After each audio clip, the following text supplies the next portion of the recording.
BMCVTC Hindi इस channel के video देखने के बाद हमें क्या करना है? बहुत आसान सी बात है बच्चों। हमें सबसे पहले वीडियो के डिस्क्रिप्शन बॉक्स में जाना है और उसमें कुछ आसान से प्रश्न दिए गए हैं जिसका वीडियो आपने अभी देखा है और उसे हल करने का प्रयास कीजिए। उसके बाद उसी डिस्क्रिप्शन बॉक्स में इस वीडियो से संबंधित अपने मत व्यक्त कीजिए। गूगल फॉर्म द्वारा एक छोटा सा लिंक दिया गया है, उसे क्लिक करिए और उसमें एंट्री करिए। और अंत में जाते जाते हमें इस चैनल को लाइक करना है, सब्सक्राइब भी करना है ताकि आने वाले वीडियो की जानकारी आपको मिलती रहे। तो है ना आसान सा काम?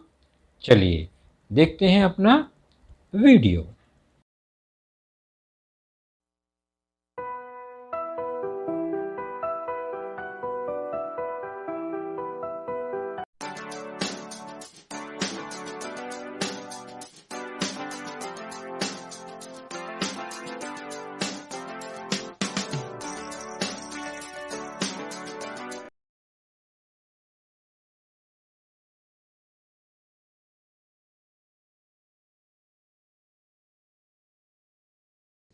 कक्षा आठवीं कक्षा में हमारा आज का जो विषय है बच्चों वह है गणित मैथमेटिक्स।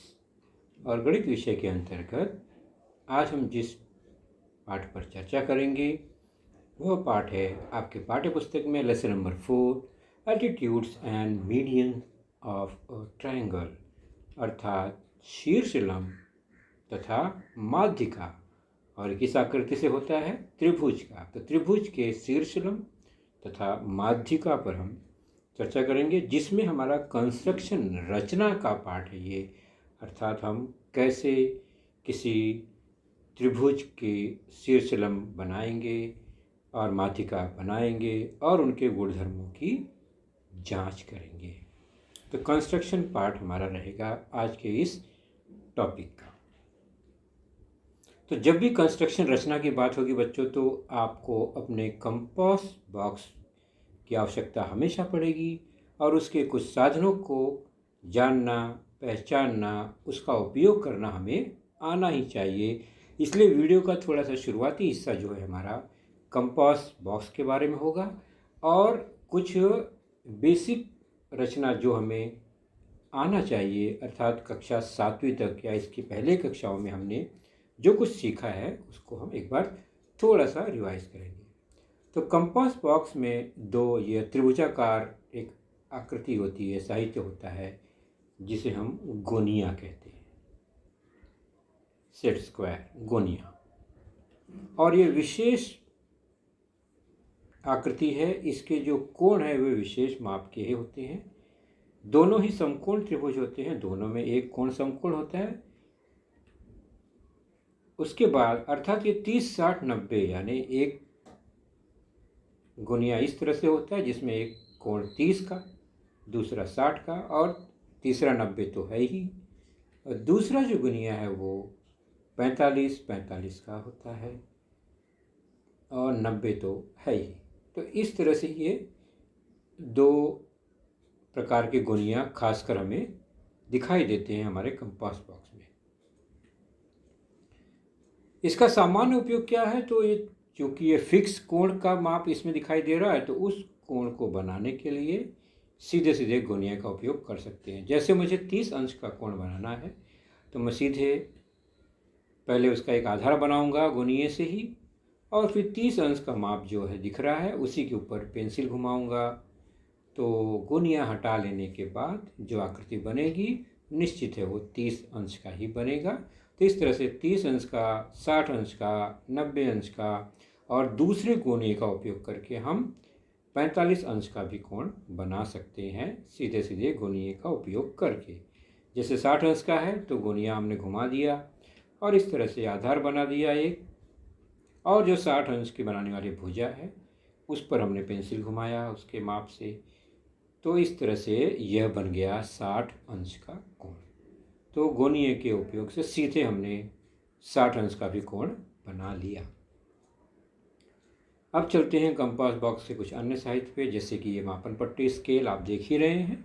छोटी पट्टी 15 सेंटीमीटर की 6 इंच वाली, बड़ी पट्टी जो होती है वो कंपास बॉक्स में नहीं आती क्योंकि वह 1 फुट की होती है, 30 सेंटीमीटर की या 12 इंच की होती है मापन पट्टी। उसके बाद है कोण को मापने के लिए ये डी, कोण मापक, चांदा इत्यादि इसका नाम है। और यह है पेंसिल। तो हर रचना में पेंसिल पट्टी बहुत ही उपयोगी है। कोण के स्थान पर कहीं पर कोण मापक का उपयोग होगा। तो ये कुछ प्रमुख साहित्य जो हमेशा तैयार होना चाहिए हमारे कंपास बॉक्स में रचना के लिए। तो अब इसका उपयोग थोड़ा देख लेते हैं। इसके अलावा 2 धातु के औजार होते हैं, यहाँ देख लीजिए।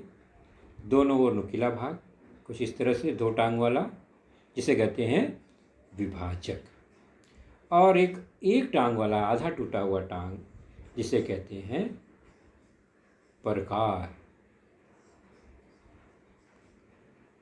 तो इस तरह से ये कुछ साहित्य आप देख रहे हैं।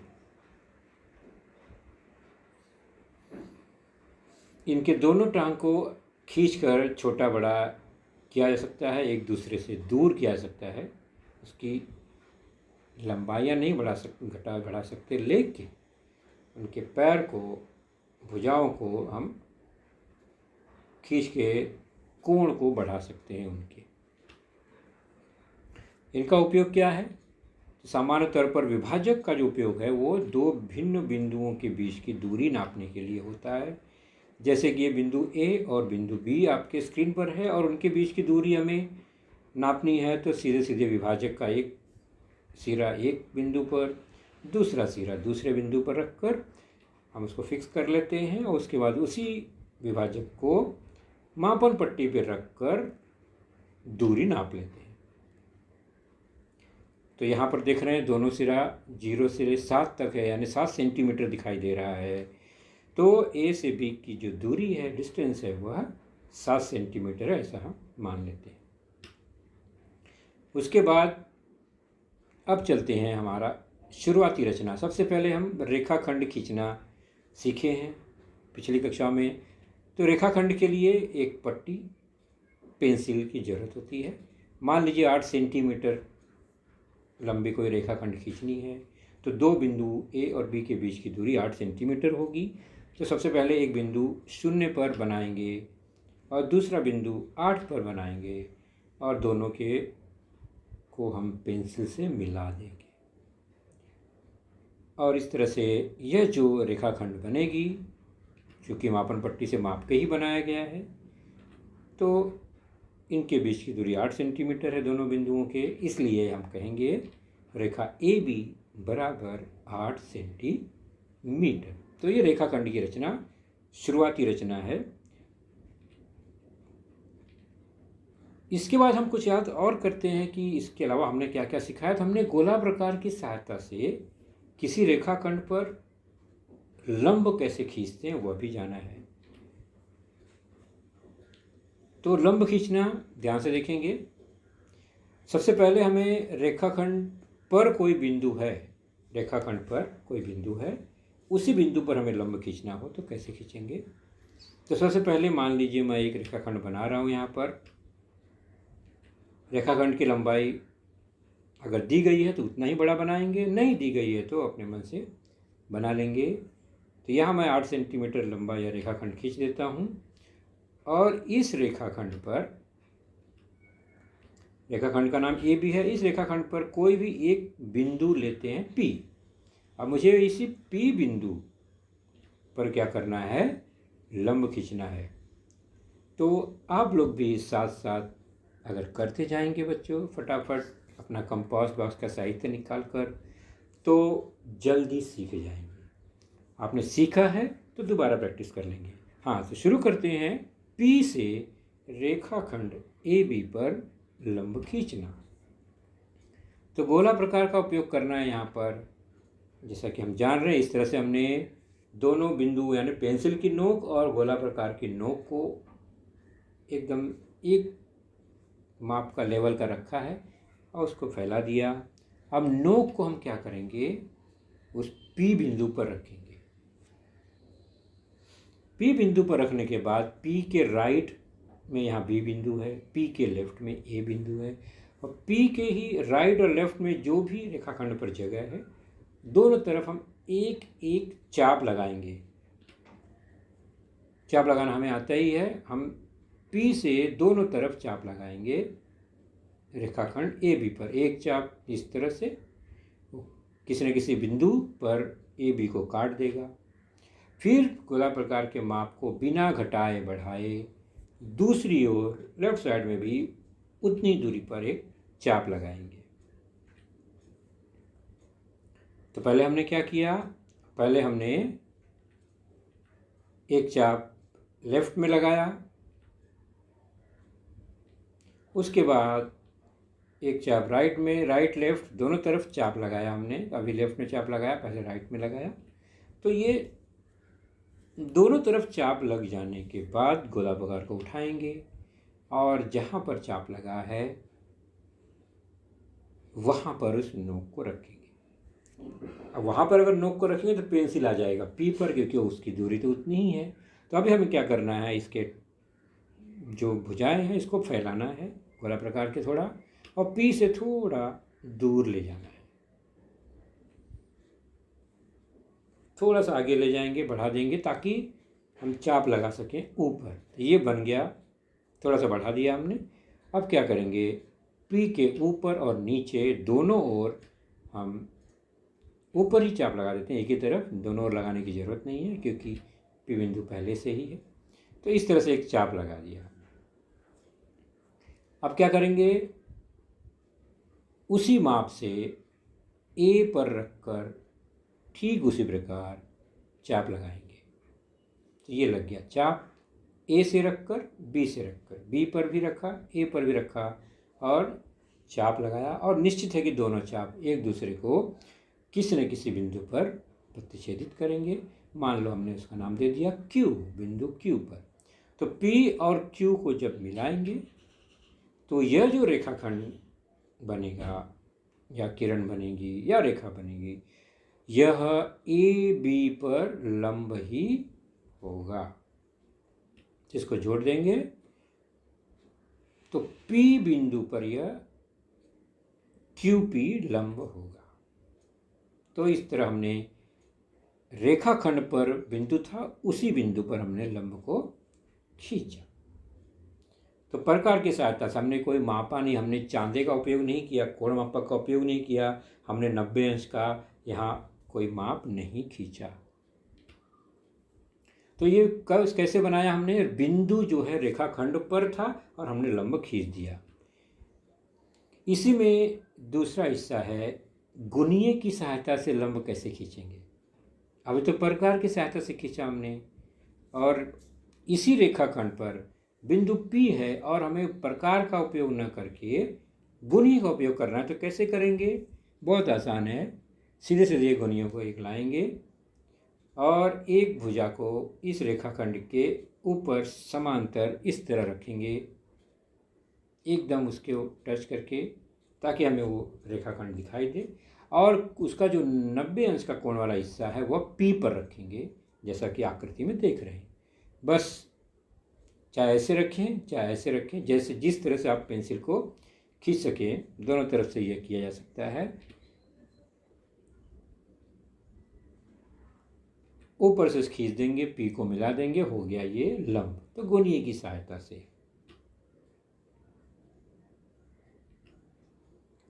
तो गुणीय की सहायता से हमने क्या किया, रेखाखंड पर लंब खींचा जब बिंदु जो है वो रेखाखंड पर ही है। इसी रेखाखंड पर हमने या किरण पर हमने बिंदु Q ले लिया। तो QP जो है यह रेखाखंड AB पर लंब है।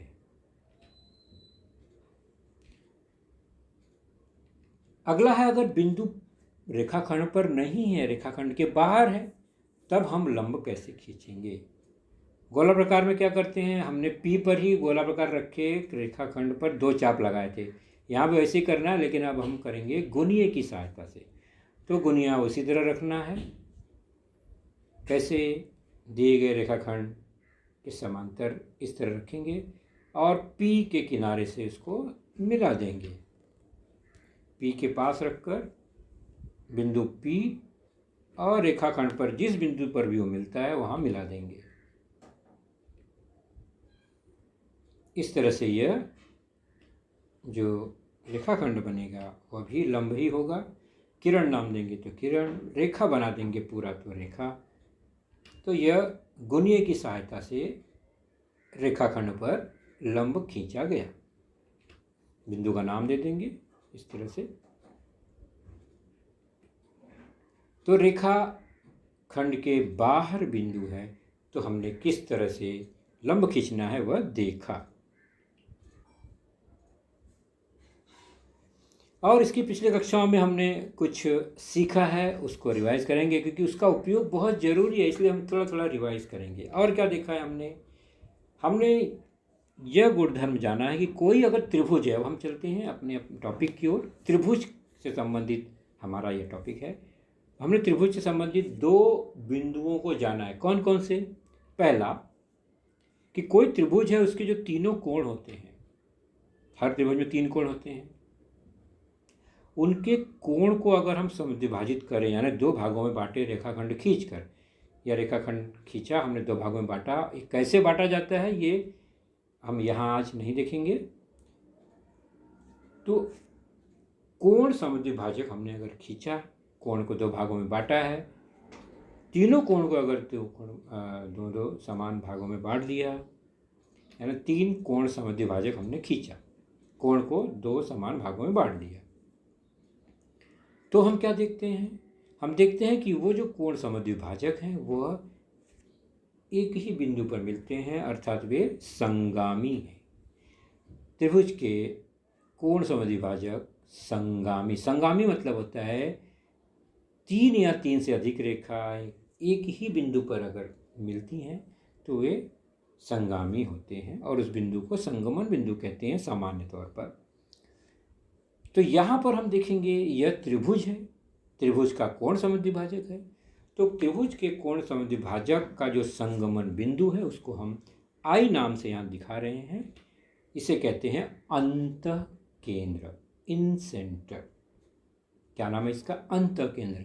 जब अंतः केंद्र इन सेंटर का नाम आएगा तब हमें समझना है कि किसी त्रिभुज में एक ऐसा बिंदु है कहीं जो कि उसके कोण समद्विभाजक का संगमन बिंदु है। कोण समद्विभाजक से जुड़ा है अंतः केंद्र। उसके बाद हमने देखा इसी त्रिभुज में और एक केंद्र को, वो कैसे प्राप्त हुआ? तो त्रिभुज की भुजाओं को अगर हमने समद्विभाजित किया है या लंब समद्विभाजक खींचा है, हम लंब समद्विभाजक अगर खींचते हैं तो 3 भुजाओं के 3 लंब समद्विभाजक बनेंगे, और ये तीसरा लंब समद्विभाजक। तो तीनों लंब समद्विभाजक भी देखते हैं तो एक ही बिंदु पर मिल रहे हैं, जो कि यहाँ पर नाम दिया हमने सी। त्रिभुज की भुजाओं के लंब समद्विभाजक संगामी होते हैं, अर्थात वह भी एक ही बिंदु पर प्रतिच्छेदित करते हैं, जिसे सी अक्षर से सामान्य तौर पर दर्शाया जाता है और कहा जाता है परिकेंद्र, सर्कम सेंटर। परिकेंद्र, सर्कम सेंटर।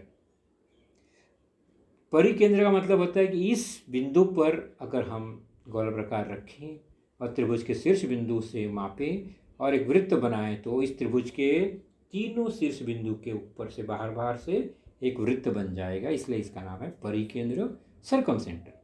जबकि पहले वाले में इन सेंटर का मतलब होता है अगर इस बिंदु पर गोला प्रकार रखें और इसके लंब जो भुजाओं से दूरी है उसके माप का अगर हम वृत्त बनाएं तो वह भुजाओं को अंदर से स्पर्श कर देगा, इसलिए अंतः केंद्र कहते हैं। तो ये 2 केंद्र तो हमने पिछले कक्षाओं 7वीं तक हमने देख लिया है। आगे बढ़ेंगे हम। त्रिभुज के संदर्भ में दो अन्य बिंदु, दो हमने जाना है, दो और जानेंगे 8वीं में। तो त्रिभुज का शीर्ष लंब कैसे खींचा जाता है वो जानेंगे घुर्णी की सहायता से, और फिर इसी शीर्ष लंब से हमें कौन सा बिंदु मिलता है वो भी देखेंगे। फिर गोला प्रकार पट्टी की सहायता से हम त्रिभुज की माध्यिका खींचेंगे। माध्यिका कैसे खींचेंगे, माध्यिका होती क्या है वह भी देखेंगे। सबसे पहले त्रिभुज का शीर्ष लंब, नाम से ही पता चलता है बच्चों, शीर्ष लंब मतलब कोई भी त्रिभुज है उसके शीर्ष बिंदु से, ये त्रिभुज है, नाम दे दिया त्रिभुज ABC, इसके 3 शीर्ष बिंदु हैं। ए से हमने भुजा BC पर कोई लंब खींचा, यानी लंब मतलब 90 अंश का कोण बनाया उससे कोई, तो ये लंब हो गया। बस शीर्ष से खींचा गया ये लंब यहाँ पर AP है, इसी को कहते हैं शीर्ष लंब। सिंपल सी बात, शीर्ष से खींचा गया उस शीर्ष बिंदु के सम्मुख भुजा पर जो लंब है वही शीर्ष लंब है। और इस तरह से 3 शीर्ष बिंदु हैं तो 3 शीर्ष लंब होंगे। तो रेख AP भुजा BC पर शीर्ष लंब है। कैसा भी त्रिभुज हो, शीर्ष लंब भी उसी हिसाब से भुजा पर कहीं भी हो सकता है, जरूरी नहीं कि वह भुजा के ठीक बीच में ही हो, कहीं भी हो सकता है, जैसे उसका कोण होगा, जैसे उसकी रचना होगी त्रिभुज की। यहाँ देख रहे हैं A से P, ये भी शीर्ष लंब है, लेकिन वह सरक गया है, दूसरी ओर सरक के आ गया है। तो इस तरह से ये त्रिभुज के हिसाब से शीर्ष लंब का स्थान बदल जाता है, लेकिन वो हमेशा लंब ही होगा सम्मुख भुजा पर, इसलिए उसका नाम है शीर्ष लंब। तो ये रहा एक शीर्ष लंब। उसी प्रकार क्योंकि हर त्रिभुज में 3 शीर्ष हैं तो 3 शीर्ष लंब बनेंगे। पहला हमने देखा ही AP, दूसरे बिंदु B से अगर सम्मुख भुजा AC पर लंब खींचें तो यह दूसरा शीर्ष लंब हो गया BQ, और उसी प्रकार तीसरा शीर्ष लंब भी बनेगा, नाम दे दिया CR। तो 3 शीर्ष लंब होते हैं किसी भी त्रिभुज के, वो बनाएंगे कैसे गुणिया का उपयोग करके वो हम आगे देखेंगे। तो इस प्रकार देख रहे हैं त्रिभुज के तीनों शीर्ष लंब। खास बात क्या है, ये तीनों भी एक ही बिंदु पर मिलते हैं, संगामी होते हैं, और इनके संगमन बिंदु को विशेष नाम अक्षर O से दर्शाते हैं सामान्य तौर पर। तो त्रिभुज के शीर्ष लंब यहाँ संगामी हैं, एक ही बिंदु पर प्रतिष्ठित हो रहे हैं। संगमन बिंदु को लंब केंद्र कहा जाता है, ऑर्थो सेंटर कहते हैं। सबसे पहले हमने देखा अंतः केंद्र, फिर परिकेंद्र, यहाँ पर अब लंब केंद्र 8वीं कक्षा में ऑर्थो सेंटर कहते हैं। शीर्ष बिंदु से खींचे गए शीर्ष लंब के संगमन बिंदु, और यहाँ बिंदु O लंब केंद्र है इस आकृति में। चलिए अब रचना करते हैं, तैयार हो जाइए अपनी गुनिया, अपनी पट्टी पेंसिल को लेकर। तो त्रिभुज PQR खींचकर, यहाँ पर प्रश्न कुछ इस तरह से है कि PQR त्रिभुज बनाएंगे, माप नहीं दिया गया है तो आप अपने माप से कोई भी एक त्रिभुज बनाइए। खासकर हम करेंगे कैसा, न्यून कोण त्रिभुज बनाएंगे, और फिर शीर्ष लंब खींचेंगे, संगमन बिंदु को O नाम देंगे। शुरुआत करें। सबसे पहले हमने खींचा एक त्रिभुज, उसको नाम दिया PQR, प्रश्न में कहा ही है उदाहरण में PQR। अब हमें क्या करना है, शीर्ष लंब खींचना है। तो त्रिभुज की भुजा के बाहर शीर्ष बिंदु है ना। तो हमने सीखा कि भुजा के बाहर, रेखाखंड के बाहर बिंदु से कैसे लंब खींचा जाता है गुणिया का उपयोग करके, वही काम यहाँ करेंगे। ये गुणिया लेंगे, पहले भुजा मान लीजिए QR पर लंब खींचना है शीर्ष लंब, तो QR के समांतर इस तरह रखेंगे और P से इस तरह सरका के लंब खींचेंगे। P के पास ले जाकर गुणियों को सटाएंगे, QR उसके समांतर होगा, अब जोड़ देंगे, तो ये बन गया एक लंब। P से लंब हो गया। अब दूसरा PR भुजा के समांतर हम रखेंगे गुनिये को और क्यू से लंब खींच देंगे। तो ये हो गया दूसरा लंब। बहुत अच्छा। ठीक उसी प्रकार यहाँ 2 लंब हो गया। अब बच गया भुजा पी क्यू पर लंब आर से खींचना है। तो पी क्यू के समांतर कुछ इस तरह से एडजस्ट करेंगे गुनिये को और आर के पास तक सरका के उसको हम क्या करेंगे, यहाँ पर भी लंब खींचेंगे पी क्यू पर आर से। बहुत अच्छा। तो 3 लंब हमने खींच दिया गोनिये का उपयोग करके। और ख़ास बात क्या है कि यह जो गोनिया या गुनिया अलग अलग नाम से भी बुलाते हैं लोग, ये गुनिये का उपयोग करके जो लंब खींचा हमने, तो वो भी यहाँ पर संगामी दिख रहे हैं तीनों शीर्ष लंब। नाम दे देते हैं संगमन बिंदु को ओ। और शीर्ष लंब के लिए हम क्या करेंगे, समकोण का निशान दिखाएंगे, जरूर हमेशा दिखाएंगे। तो देखा हमने गुनिये की सहायता से शीर्ष लंब खींचा था, वह भी संगामी है। बिंदु नाम दे दिया ओ और लंब जहाँ पर बिंदु है उसके भी नाम लिख देते हैं एक्स वाई और जेड। अपने मन से आप दे सकते हैं ना। तो ये रचना की हमने गुनिये का उपयोग करके शीर्ष लंब खींचा और उसके हमने संगमन बिंदु को प्राप्त किया, लंब केंद्र को प्राप्त किया ओ बिंदु। तो ये न्यून कोण त्रिभुज था, तीनों कोण न्यून कोण है। तो इसका जो लंब केंद्र है ऑर्थो सेंटर है वो त्रिभुज के अंतर्भाग में ही है, यानी त्रिभुज के अंदर ही दिखाई दे रहा है। लेकिन जब त्रिभुज न्यून कोण के बजाय समकोण आएगा, समकोण के बाद अधिक कोण त्रिभुज आएगा, तो यह जो ऑर्थो सेंटर है, लंब केंद्र है, उसकी जो पोजीशन है, स्थान, वह बदल जाएगा। कैसे बदलेगा देखते हैं। तो यह त्रिभुज न्यून कोण है और अंतर्भाग में इसका ऑर्थो सेंटर है।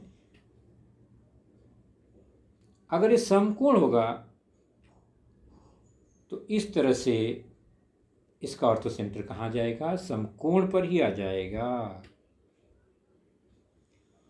क्योंकि BC और AC तो खुद एक दूसरे पर लंब है, यानी उनका शीर्ष लंब तो पहले से ही तय है C। केवल RC जो है AB पर शीर्ष लंब खींचा हमने तो C पर मिलेगा। तो समकोण त्रिभुज में लंब केंद्र जो है वो समकोण पर ही बनता है। जहाँ पर दोनों भुजाएं समकोण पर काटती हैं वहीं पर यह लंब केंद्र भी बनता है। तो यह समकोण त्रिभुज और C उसका क्या है, लंब केंद्र। अब तीसरी परिस्थिति क्या है, अधिक कोण त्रिभुज होगा तो लंब केंद्र कहाँ जाएगा। तो ABC यह अधिक कोण त्रिभुज है, C अधिक कोण है। तो अगर हम लंब खींचने की कोशिश करें तो C को बढ़ाना पड़ेगा, BC को बढ़ाना पड़ेगा, क्योंकि A जो है वो बाहर की तरफ है। A से जब शीर्ष लंब खींचेंगे तो इस तरह से खींचना तो हमें लंब ही है, और C जो है BC भुजा छोटी पड़ रही है तो उसको हम बढ़ा देंगे, एक्सटेंड कर देंगे और लंब खींच दिया हमने। तो पहला लंब खींचा हमने शीर्ष बिंदु A से AP। अब AC को बढ़ाएंगे ताकि B से लंब खींचा जा सके। तो ये समकोण पे लंब आ गया, यहाँ पर नाम दे दिया BQ। और तीसरा शीर्ष बिंदु है C से लंब खींचेंगे गुनिये का उपयोग करके, हमने सीखा है, इसलिए मैं यहाँ गुनिया नहीं दिखाऊंगा। और इस तरह से यह लंब बन गया, तीनों शीर्ष लंब हो गए। और ध्यान से देखो तो तीनों शीर्ष लंब कहाँ काट रहे एक दूसरे को। यह जो CR है यह है बाहर की ओर, त्रिभुज के क्षेत्र से बाहर की ओर शीर्ष लंब प्रतिच्छेदित हो रहे हैं। तो अधिक कोण त्रिभुज में जो लंब केंद्र है वो बाह्य भाग में चले जाता है। यह मुख्य त्रिभुज हमारा, और लंब केंद्र कहाँ है, त्रिभुज के बाहर दिखाई दे रहा है। कोई फर्क नहीं पड़ता है, तीनों कहीं भी लंब केंद्र हो वह शीर्ष लंब का संगमन बिंदु ही होता है। अगला है हमारा टॉपिक इसी में, त्रिभुज की माध्यिका। पहले था शीर्षलंब, अब है माध्यिका। नाम से ही पता चल रहा है माध्यिका यानी कोई मध्य का कुछ बिंदु का के बारे में होगा, मीडियन ऑफ अ ट्रायंगल। तो माध्यिका होती क्या है? बहुत सिंपल सी बात है, कोई भी त्रिभुज और उस त्रिभुज की भुजा का मध्य बिंदु, जैसे कि यह त्रिभुज पी क्यू आर और इसमें भुजा क्यू आर का मध्य बिंदु यानी बीच का बिंदु कैसे भी हम प्राप्त करते हैं, माप के, गोला प्रकार से, किसी भी सहायता से जो मध्य बिंदु मिलता है, तो मध्य बिंदु होने के कारण ये भुजा दो भागों में बढ़ जाएगी।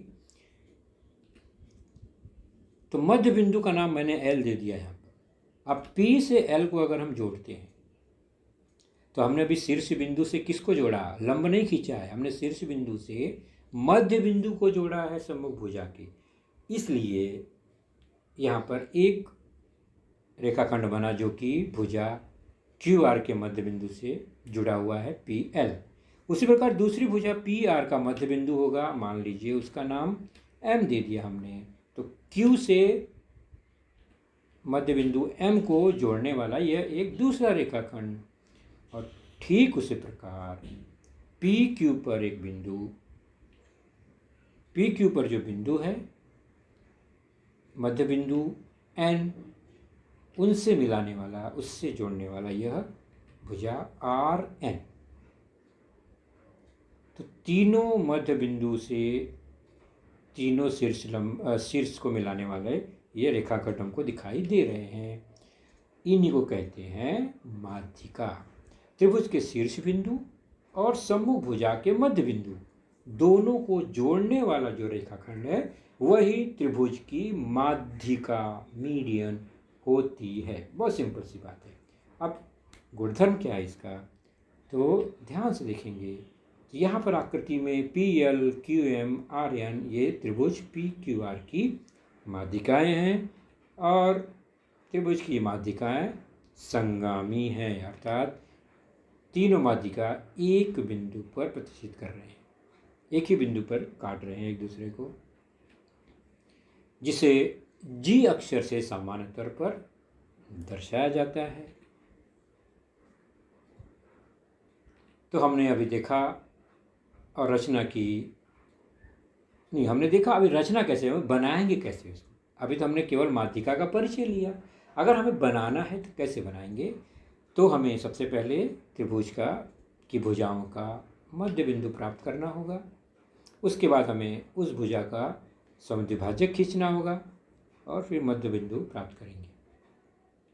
मध्य बिंदु मिल जाने के बाद माध्यिका आसानी से खींच सकते हैं। चलिए रचना करते हैं तैयार। एक त्रिभुज, कोई भी त्रिभुज बना लेते हैं। त्रिभुज पी क्यू आर हमने बना लिया। अब माध्यिका बनाने के लिए हर भुजा के मध्य बिंदु को प्राप्त करना है। हमारी रचना यहाँ शुरू होगी। तो भुजा का समद्विभाजक खींचना है। समद्विभाजक खींचने के लिए हम गोला प्रकार का प्रयोग करेंगे। कैसे? ध्यान से देखेंगे, हमने ये पहले किया है, उसी का उपयोग यहाँ करेंगे। सबसे पहले क्या करेंगे, प्रकार को जिस भुजा का समद्विभाजक खींचना है, यानी समद्विभाजक खींचने का मतलब है उसका मध्य बिंदु प्राप्त करना। तो उसके एक सिरे पर, भुजा के एक सिरे पर, यहाँ पर आर पर हमने नोक को रखा और पेंसिल का नोक जो है वो भुजा क्यू आर के आधे से ज़्यादा होना चाहिए। आधे से कम होगा तो यह दोनों तरफ चाप अलग अलग हो जाएंगे, काटेंगे नहीं एक दूसरे को। तो हम क्या करेंगे, इसको लंबा करेंगे और आधे से ज़्यादा दूरी तक ले जाएंगे। अब क्या करना है, जब चाप बड़ा कर लिया हमने, अब इस भुजा के ऊपर और नीचे यानी दोनों ओर चाप लगाएंगे। ये हमने एक चाप लगाया, ठीक नीचे भी चाप लगाया उसी माप का, बिना बदलाव किए। अभी भी बदलाव नहीं करेंगे, नोक को बदल कर आर से क्यू पर रखेंगे और ठीक उसी तरह ऊपर और नीचे चाप लगा। तो हमने क्या किया, अभी गोला प्रकार को Q और R पे रखकर आधे से ज़्यादा दूरी लेकर ऊपर और नीचे 2-2 चाप लगाए। तो हम देखेंगे दोनों चाप एक दूसरे को ऊपर और नीचे प्रतिच्छेदित कर रहे हैं। उन दोनों बिंदुओं को पट्टी से जोड़ देंगे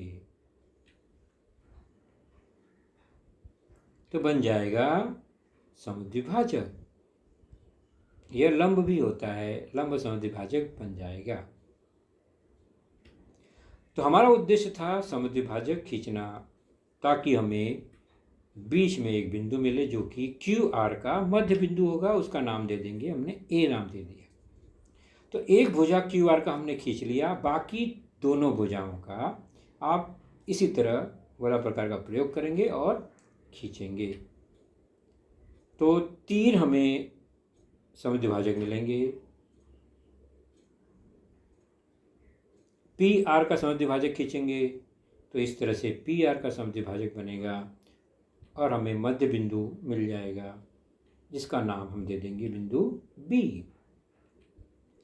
फिर भुजा PQ का समुद्विभाजक खींचना है तो उसे भी प्रकार पट्टी की सहायता से चाप लगाकर हम समुद्विभाजक खींचेंगे। मध्य बिंदु मिला, नाम दे दिया C। तो ABC क्रमशः तीनों भुजाओं के नाम यहाँ पर, तीनों भुजाओं के मध्य बिंदु मिल गए। मध्य बिंदु मिलने के बाद हमें क्या करना है, शीर्ष से जोड़ना है। तो P से A को मिलाया इस आकृति में, दूसरा है Q को B से मिलाया व्यवस्थित, और तीसरा हमने मध्य बिंदु C को R से मिलाया, C को R से।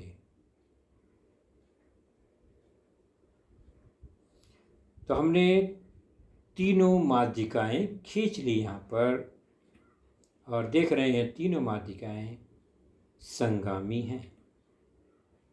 तो माध्यिकाएं संगामी हैं और हम उस बिंदु को नाम देंगे G। तो त्रिभुज की तीनों माध्यिकाएं संगामी होते हैं, यहाँ दिखाई दे रहा है। संगमन बिंदु को नाम देंगे सेंट्रॉइड, केंद्र कहते हैं। तो माध्यिका का संगमन बिंदु केंद्र, सेंट्रॉइड कहलाता है और इसे सामान्य तौर पर G अक्षर से दर्शाते हैं। यानी हमें 3 केंद्र मिले। सबसे पहले अंतः केंद्र I, परिकेंद्र C, उसके बाद लंब केंद्र अर्थ सेंटर O और उसके बाद केंद्र सेंट्रॉइड मिला G। तो ये 4 बिंदु हमें टोटल पता चले हैं अभी तक। तो सबसे पहले हमने क्या रचना की, अभी देखा केंद्र सेंट्रॉइड जो कि माध्यिका का संगमन बिंदु, और दूसरा है जो हमने अभी इसके पहले देखी थी वह है शीर्ष लंब, शीर्ष से खींचा गया लंब का संगमन बिंदु। इस तरह से ये भी 3 होंगे और यह भी संगामी होंगे और इनके संगमन बिंदु को O से दर्शाते हैं। तो यहाँ पर रेख PA, QB, RC शीर्ष लंब है, ये मैंने गलत लिखा है। यहाँ आपको क्या है, नाम आप ही बताइए कि मुझे दूसरी आकृति में ये जो शीर्ष लंब का नाम क्या लिखना चाहिए। क्या PA, QB, RC इस दिए गए आकृति के शीर्ष लंब हैं? आपके सामने यह। तो बच्चों, आपने देखा आज का लेसन, उसके प्रमुख मुद्दों को ध्यान से बार बार दोबारा देखकर समझने का प्रयास कीजिए, क्योंकि एक बार देखने पर किसी को भी वो पूरा मुद्दा समझ में नहीं आता। तो जैसे ही हम 2 बार 3 बार देखेंगे तो हमें वह समझ में आने लगेगा। और इसके आगे की जानकारी जो होगी बच्चों, वह निश्चित ही हमारे अगले वीडियो में होगी। तो उस वीडियो को देखने के लिए, उसकी सूचना प्राप्त करने के लिए जो नीचे सब्सक्राइब का बटन होता है उसे ज़रूर प्रेस कीजिए और नोटिफिकेशन ऑन रखिए, ताकि जैसे ही हमारा लेसन चैनल पर डाला जाएगा आपको वह तुरंत प्राप्त होगा। तो अपना ख्याल रखिए, सुरक्षित रहिए। Thank you.